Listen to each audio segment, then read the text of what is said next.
I wasn't a very good employee, right? Just, we got to keep stimulated. We got to keep doing new different things, and hired my best friend from high school who's still with us today. And we just started doing crappy jobs that digging sewers in, breaking up basement floors, and until we could get the business established. And then we grew from 99 to 2005. I took on another HVAC company that went out of business, or was going out of business. And we went from 25 plumbers to 60 employees. Hey, what's up to the point, listeners? It's your boy, Chris. Man, I really, really hope when you're listening to this episode that you're listening to it knowing that my beloved Purdue Boilermakers are NCAA champions. I really, really hope that's what's happening right now as you're listening to this, is they're still celebrating. I'm celebrating because that's what I really want to happen. So anyway, excited for today's episode. I want to give a quick shout out real fast too. I don't normally do this too, but just to Real Love for being a great sponsor for us. And also to Chirp, which I think is another awesome product. Just two things that a lot of our contractors are using successfully to help, this year be successful. So quick shout out to those guys and for being a great sponsor for us. But, I never do this, and I'm going to do it because I haven't done it in so long. And I always forget, which is kind of ironic. But for those of you that are listening who don't know, I'm also the co-founder of Rhino Strategic Solutions. Somebody reached out to me today asking who Rhino was through the pot, and I'm like, wait a second. I guess I don't ever really talk about the fact that I have a digital marketing company called Rhino. That's 16-year-old digital marketing company that's been serving the home services specifically for that length of time. So, by the way, we have a digital marketing company that serves the home services industry, including our guest who's on today, Mark. So I want to do a real quick introduction. I have Mark Paup today on the show, and he's out of Iowa, a great wrestling state, if you ever heard of it. Lots of good. And we're going to win the women's national championship this year as well. That's right. Caitlin Clark putting on a absolute clinic. It was so sweet to see them get revenge. I know they said it wasn't a revenge game, but I think we all know that's exactly what that was. Revenge game over LSU. Gosh, that was great. I wish you just would have done the ring thingy. But hopefully, again by now too, that they are our national champs. I just don't see how they lose it to, and I'm so sick of hearing the name UConn, but man, I really hope that what a perfect cap to a college career for her. Yeah. But Mark is the president, co-owner of Golden Rule. They're out of Des Moines. Actually, it's Grimes. That's where you're. Yeah, right. But just northwest of Des Moines. You guys had your business, you and Miranda, your wife Miranda. You got 3 kids. You got the dog Ruby. Is that it? Yep. Ruby, and you guys have built the business in the family and did all the things, and I've kind of done the same thing. And but your business actually started in '99, but it wasn't Golden Rule when you first started it, right? Correct. It was City Rule. Yep. So I'll get to that piece because I'm going to try and figure out where the City Rule piece came in. So I need to understand a little bit more. But Golden Rule is plumbing, heating, cooling, and electrical. So he's just trying to do it all. Trying to do all the things. Just thought, what can I do to make it more difficult? Let's just go ahead and add another trade. Yeah. Well, when you're in a small market, you got to keep adding those legs to the stool. I completely understand. And then if you get really good at cross marketing to them, it actually makes a lot of sense as long as you have a lot of good processes and systems in place, to manage it appropriately. So one, Mark, welcome to the podcast. Excited. I know we talked about it, but it's finally good to get you on here. Yeah, appreciate it. It's an honor to be here, and thanks for the invite. Hey, man, you are still one of the few surviving privately held busises. How does that feel? It doesn't feel as good as it did a couple of years ago. That's right. Hey, you got to come to your first Rhino X, and Miranda got to join you as well. Yep. Was it what you thought it would be? Like, what was your biggest takeaway from it? Here's my Rhino X notepad. There we go. It's on the table with pages of notes. Awesome. I didn't really have an expectation. I'd heard all about the hype and all that stuff, but that intimate setting, the way you put it together, it was pretty amazing, sitting at those tables in small groups and be able to pick the minds of guys that are running hundreds of $1 million companies, right? It's always great to know what that next step is, which my next step is not 600 million, obviously, but hopefully another step of 50 million, 60 million, 100 million. So yeah, it was awesome. Yeah. And you know what's cool about that is like everybody gets intimidated to talk to a lot of the big legends that run there, even the influencers or whatever. And it's not that kind of an environment. Like you totally are like that is what they're there for. They know what they're there for. And by the way, like they are there as students still after like all the success that they've had. You notice that? Yeah, constantly trying to learn. I think that's awesome. Yeah, I don't think we can ever stop learning. There's somebody that has a little bit of a twist or a different way of saying something, and yeah, as long as we're being students, it's great. Yeah, I mean, 100% agree. It's just I always love that sometimes they're asking the questions. So I'm like, guys, this is for others to ask you the questions. So just let them ask the questions. But good, man. I was glad that you got to come, come to the event. I'm glad Miranda got to join you for the event. I hope that she, enjoyed it as well. And it's to me, it's always kind of cool because I work with my wife too. Like to be able to. There was quite a few spouses that were there. That was really great, and even who participated in the actual day session, like didn't just tag along, for the event and the concert and stuff. Yeah. So did you get your watch yet? I did. Did you? Got it. Miranda's wearing hers today. I just saw she had it on. She's at the office today with Ruby. So, yeah, awesome. Love it, man. Well, so let's go ahead and jump into it for our listeners. Like I said, I'm always trying to bring on somebody, and not everybody I know. Mark, I do know, and I've had the pleasure of working with Mark as a digital marketing company and getting to know him, and also just jumping on calls and having conversations about just the industry as a whole. So, runs a good business. Is in multiple trades, been at it since 1999. So, been through a little bit if you started a business pre-2000s. So good, a very, I think, relatable person to the majority of you guys listening. So what I want to first do, Mark, is just go ahead and let the listeners know where the business is today. So they have some reference points on the size of business that you are today. And then we're going to work backwards through the story. Just on, how you got into the trades and then through the 99 launch and on up from there. Okay. Well, today we're a $30 million plumbing, HVAC, and electrical company. We started electrical 2 years ago. That after a year and a half, the first 6 months was getting people in place. And then we launched that because of our HVAC division, right? It's a natural lead in with air conditioners, need new panel upgrades. All right, let's quit referring that and do it in-house. And we were able to crank out $2 million that first year in sales just by adding that business on with a 60% gross profit. So it was an absolute no-brainer. Sounds like it worked. Yeah, it was awesome. Yep. And we have our top tech program that has probably led to our ability to grow in this market and not have to rely on finding people. So we have the Top Tech University. I know Peterman has one as well, where we bring guys in for 90 days, and we've been doing that since 21. I've always done it since 24 when I switched over to service, but doing it 90 days at a time has just been a game changer, and being able to add that other trade on. So, okay. So let's, that was like the Cliff Notes version. So yeah. So in, how did you get into the trades in the first place? Like, was this what you were trying to do, was get into the trades, or you just... No, I went to college to play football. I went to Mason City, which is a NIAC. It's a junior college because I didn't pay attention in high school. And I was what is now diagnosed as an entrepreneur. So we finally got that diagnosis.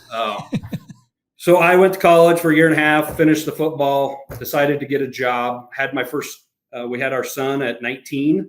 So my dad, coming from a farm community, said, get a job, go to work. We're not floating this anymore. And so I started working UPS at night, and then I needed a day job, and there was a plumbing job that came up on the Indeed or whatever it was back then. Right. So I started doing both of those jobs, and I did those for 4 or 5 years. So I worked from 7 a.m. to 3:30 on the plumbing, and then 5 o'clock to 9 o'clock doing the UPS thing.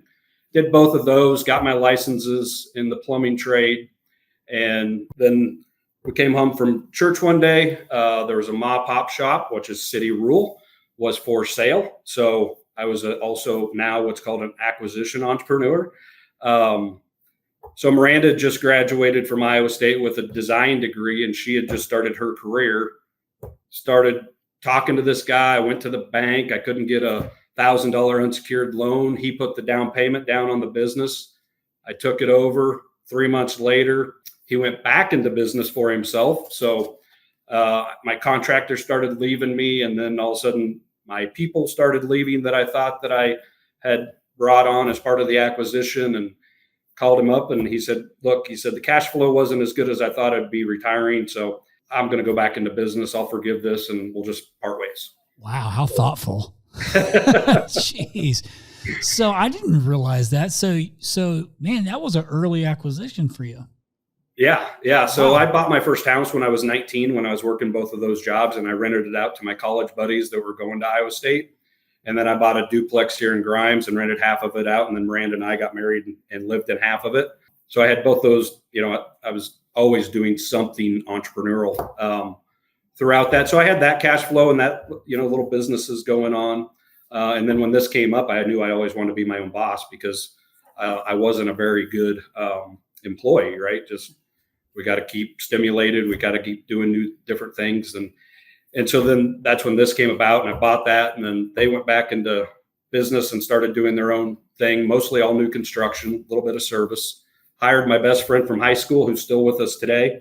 And we just started doing crappy jobs that digging sewers in, breaking up basement floors, and until we could get the business established. And then we grew from 99 to 2005. I took on another HVAC company that went out of business, or was going out of business. And we went from 25 plumbers to 60 employees and doing plumbing and HVAC. And that's when I hired, you're familiar with the name Al Levy now, right? Oh yeah. Al came in and put all his manuals in place, and we've been running off those manuals since 2004. And then I hired Ellen Rohr to come in and teach me the financials, and worked with both of those for about 5 or 6 years. Went through 2008 and lost about, good chunk of money, because we still had some new construction builders on.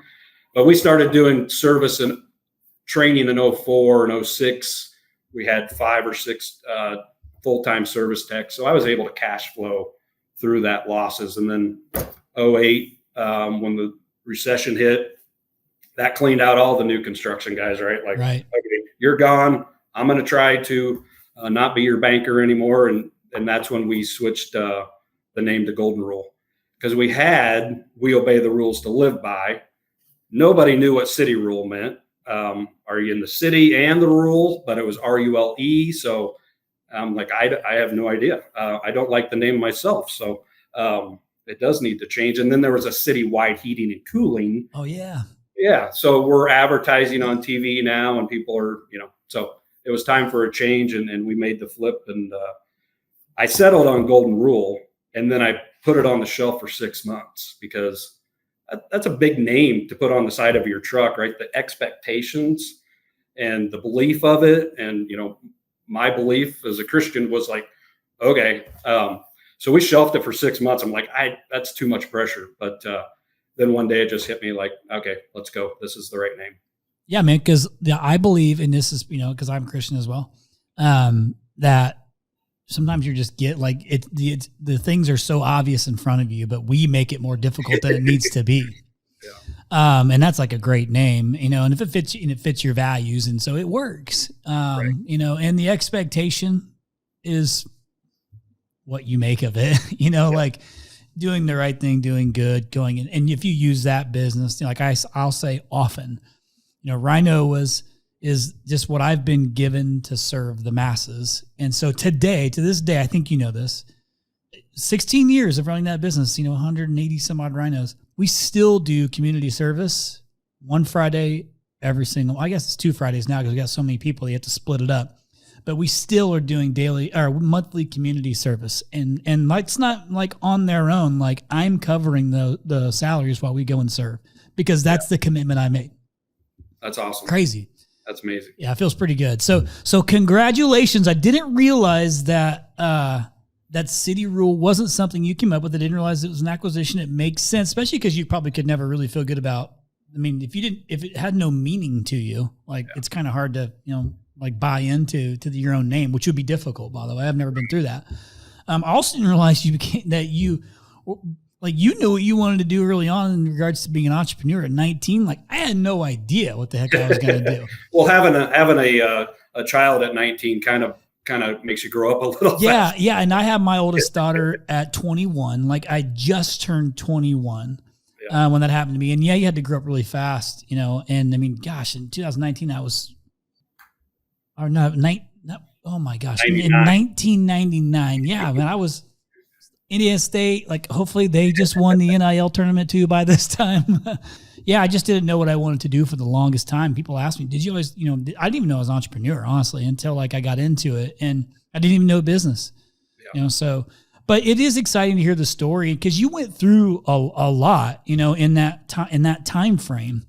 So, being able to use golden rule and kind of, get excited about your name of your business and and be able to build a culture around the business, that has to feel good. I mean, and you went through the things. Chris, we went from when we changed it to golden rule, we were doing $6 million in new construction with 60 people, and went back to 15 people, I think, and doing $2 million after, starting it from nothing. And it was a $1.2 million company when I took it over. It went back to 600,000, and then we grew it to the 6 million and by 2005.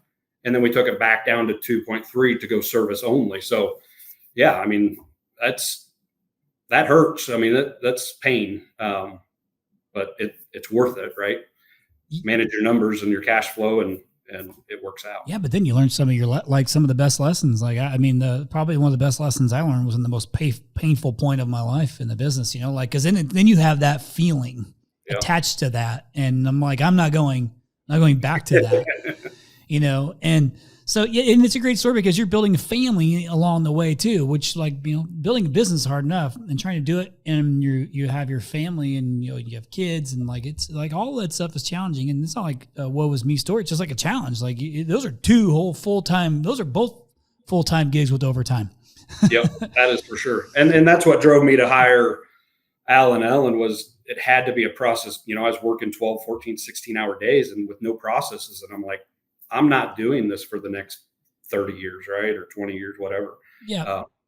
And so, but you weren't you weren't out working on air conditioners and furnaces like yourself. Or were you a technician out there servicing, doing all of it? Yeah. Okay. Yeah. So up until 2009, and then it started, getting less and less as I implemented process. And, once you take a jump and the typical ladder where you grow and stay, and I would have to make sure I was working in the business and not on it. Yeah. And that's always like a big miss that mostly everybody makes, by the way, listeners. So it's not uncommon if that's you. It is sometimes when you're wearing multiple hats, difficult to not work, in the business at a certain phase.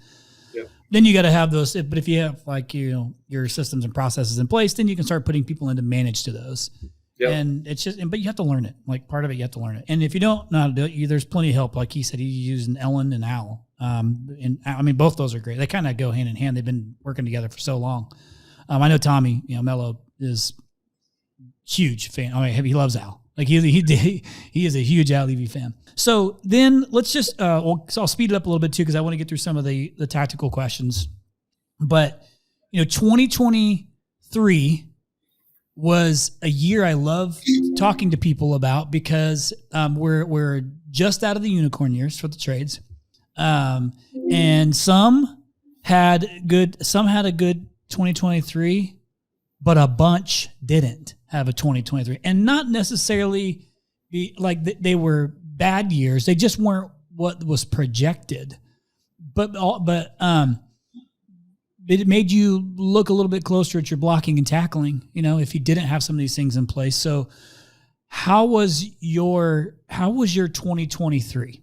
Just if you had to grade it from on a, just a straight A to, F scale, how was your 2023? A solid C. Solid C. Sounds about right. Yeah.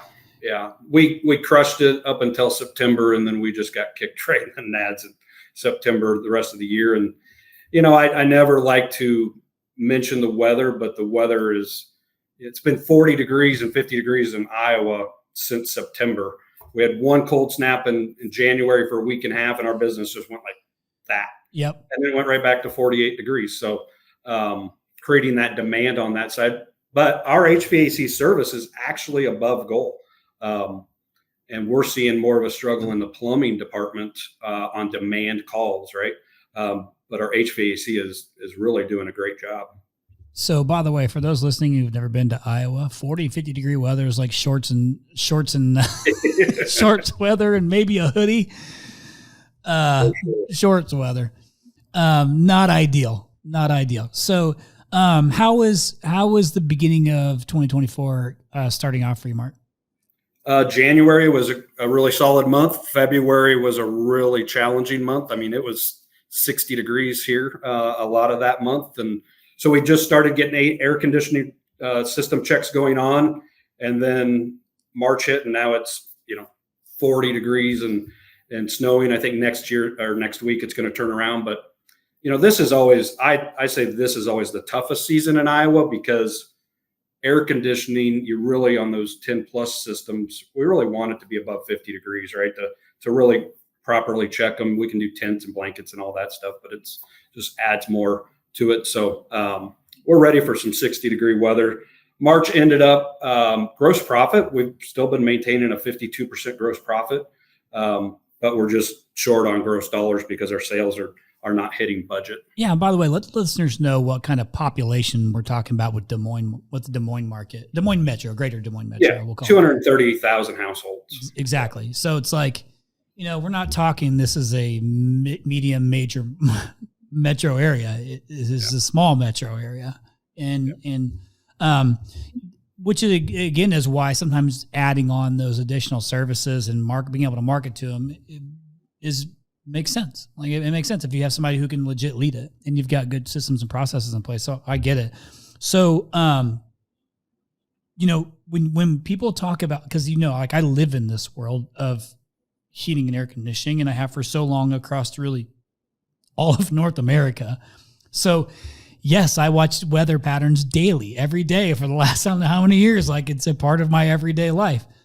And that's a part of a lot of people's lives at Rhino is, especially in a market like yours where you have true 4 seasons, spring and fall are always challenging, and we do need Mother Nature to help us out a little bit. There is still the preseason buyer who buys post-season, post-winter and then pre-summer. So that on the HVAC side of things. But then there's always that gap, like a month gap, 3-4 week gap in between where we're like, please, dear God, let it be freezing cold and pipes breaking and things like this. But I've been saying this for so long, and I don't know if I mentioned this at Rhino X or not when I was doing my interview with our Service Titan CEO, but I've been through this wave with you too, right? Like, so I've been, I started the business in 2008, so I started it, in the recession, which ended up working out really good because it taught me a lot fast. But I've seen a lot of these trends, and I knew, and I've been saying it forever. If you go back and listen to any of the podcast episodes, even midway through last year, I had said Q1 will be the most difficult quarter that we've faced as a home services industry in a really, really long time. And it wasn't just because, it was multiple reasons. But with all the consolidation, something had to burst at some point in time. I just knew Q1 was going to be the hardest. So we had prepped at Rhino to make sure we were looking at everything we could look at to try and bring up business because, regardless, we have a responsibility, and that's to produce. I mean, things got more expensive for all of us. I mean, inflation kicks in. I mean, the economy is changing. And we'll talk about this later, but the financing options are different. Money's more expensive. Approval rates are declining, like all the things. But that doesn't mean that you still got to run a business and you still got to grow and scale a business. And plenty of people are doing it successfully. So, you've been through enough now that in some ways you were probably prepared for it. In some ways you're prepared for this. But what do you think is one of Golden Rule's biggest strengths as a company? Great question. I would say we've been thinking about this a lot, right? You and I have talked about, expansion and the private equity thing when we were looking at that and interested in maybe being a platform company, but where are our gaps? And so process-driven culture. We're very process-driven, including the manuals. We still have living live manuals today. One number for all employees, 3 KPIs, and those are like on our org charts and in the building. One-on-ones with every employee. We still maintain them. We have moved those to the field just to increase efficiencies. And then our daily huddle, right? It's nothing wild, sexy. It's just keeping it positive. We have monthly meetings where we cater breakfast in and give a state of the union of where the company is, what we're working on to make sure that they can see ahead, right? They're not, if we all get stuck in what's happening today, sometimes lately that can be a little bit depressing. Yeah, sure. So we have to know what's next and what we're showing and acquisitions. Greenfielding is a large part of our strategy. So making sure we're keeping them up to date on our actions there. But I would say those just daily, we live in a 3-day world, right? Part of Nexstar, they do the 3-day call board, win the day. And that at its essence is what we do. We just live in that 3-day world, no excuses, and no variance, no days off of it, just grind it out. Yeah. You kind of were talking a little bit about culture in that piece. Because, you're trying to have your monthly meetings and talk about, all the wins. You probably talk about the challenging pieces, and you come up with solutions for the challenges versus just focusing on challenges. But you bring up a good point because, with all the different consolidations that have been happening, there's some of these people who are, that are leaders in these companies who've been consolidated, who are about to get a turn, have a financial event and then potentially exit. And the talent game has changed a little bit. I've also seen a lot of talent coming available because of acquisition. Like they don't want to work for the sponsor that they acquired the company. And so we're seeing the recruitment game change. Yeah. I think for the better for those looking, because listen, it's your responsibility to make sure that you give you give the employees, your team, whatever you're going to call it, all the things that they need to feel secure in their job, whether be financials or the personal things. If it's like making them feel whatever it is, like that's our responsibility as owners, is to just provide the opportunity for them and the education and all the things. Yeah. So if they leave, a lot of times it's not necessarily that they leave the company. They usually leave their manager or their boss. Yep. And that also is your responsibility, right? As the leader. But the recruitment game has changed. And I actually think it's changed for the good. And I think that, in part because of you have top tech, more and more people are doing these things and kind of incubating their own staff, which I think is great. Because then if you're incubating your own staff, if you have the patience to do it, at least you're not bringing someone in with the baggage. And you can also, once you figure that out, you can start to project a little bit better and know that you have, supporting staff, to execute. So in a lot of ways, it's been fun to watch that play out over the last, for me, really even 5 years, and because, I have such a great relationship with Chad Peterman. He and I are the best of friends. And it's been cool to watch what he's done because he greenfields, he's been greenfielding quite a bit. Yeah. And just to watch how it's all played out has been pretty cool. But what are you guys doing is there anything special that you guys are doing to retain employees? Is it, and also maybe I can parlay that into an incentive plan? Cause a lot of the conversations I have with some of my buddies are just around these, employee incentive plans or comp plans and things like that, yes, you do the things to make them feel good, to make them, but then there's also the financial piece of it. And how can really when we come up with incentive plans, it's used to drive behavior. Yeah. But also, they want to make as much money as they can too, most of the time. But was there anything special that you guys are doing to help with the employee retention? Yeah. So we've been working on, we have our our core values, right? Respect, understanding, loyalty, expertise, and serve. And so we try to make them living within the culture of, they're not just words on the wall. They reflect some way that we're treating our customers and or our first customer, which is our employee. And loyalty, right? So we have a staggered health insurance where we pay 100% of their family insurance after they have loyalty for 4 years. So every year it increases by 25% of their family. They start off 100% employed, profit sharing. But then when you get down to the nuts and bolts of it, like right now in our CSR room, there's no more important customer than the call that is calling right now that we have to get booked. That's right. Like nothing else happens until they book a call. So we want them to feel really part of the game. So our CSR manager's done a great job of creating bingo games and other incentives that are in the moment. And then they still have their incentive plans on booking so many calls a day. They get incentivized by that and the 3-day call board. Those are still there, but we're injecting more personal notes, gift cards, and those touches in the moment to try to increase behavior and, make them feel appreciated, because we all work hard. We just want to be appreciated. If we can do it more in the moment, that's what we're trying to do, is more in the moment incentives. Hey, did you know?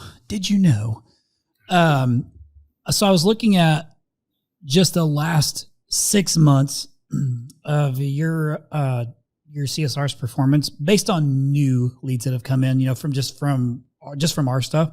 Yeah. You know that your team is booking at a brand. These are net new for the listeners. It's like, these are net new leads coming in, like not repeat, not referral, not net new people calling into user service. You're booking at a 54% on net new leads, which, by the way, industry average is like 40. Yeah. 40, 41-ish. Yeah. 54. That's fantastic. Yeah, they're killing it. They're doing a great job. Yeah, you have a good crew over there. And so anyway, I think that's, and so it's easy to incentive good behavior too. It's always how can you incentive to change behavior. That I'm always interested in hearing what people are doing differently. And because you also don't want people jumping ship and trying to go to work for somebody else over financials. I mean, there's only something, if you know you're doing all the right things, personally, that's important to you. Yeah. There's only so much you can do financially because you have a fiduciary or a financial responsibility to the business too. Yeah. And just to bring this up, you just reminded me of something. We've had several, I would say frontline, with the tightening of everything, the expense of everything, and the inflation, like their checkbook is tightened up. And so they're thinking about getting second jobs. And I'm like, whoa, time out. To my managers, I'm like, let's not allow them they don't need a second job. We need them to be fresh and 100. Let's put these incentives in place so they can make that extra $200, $300, $400, whatever they want, in a benefit to us. And now they can still have their nights and weekends to themselves. So that was one that just jumped off the page in a conversation here a couple months ago. And that's why a lot of this got going. Yeah, man, everything's getting more expensive for everybody. And by the way, like even the average home prices, I was just watching, I think I was reading or listening to a podcast or something where it's talking about how the average home prices jumped up so much and the average income isn't matching what the inflation is looking like. But we still have a responsibility to try and match it. Like even at Rhino, we had to do increases just because it's getting more expensive. And then the same thing is we took our annual bonus or incentives that are performance based and moved them to quarterly. Yeah. I mean, to help give them these, their bonuses fast. Again, still based on performance, different tiers. Like you still got to execute for your customers. That's the whole purpose of it. But just to give it to them faster. Yeah. To be helpful. So these are just like, by the way, like to listeners, anybody who's in a business, running business, like this isn't probably anything new to you. Just always got to try. You got to figure out solutions to potential problems to try to keep good people.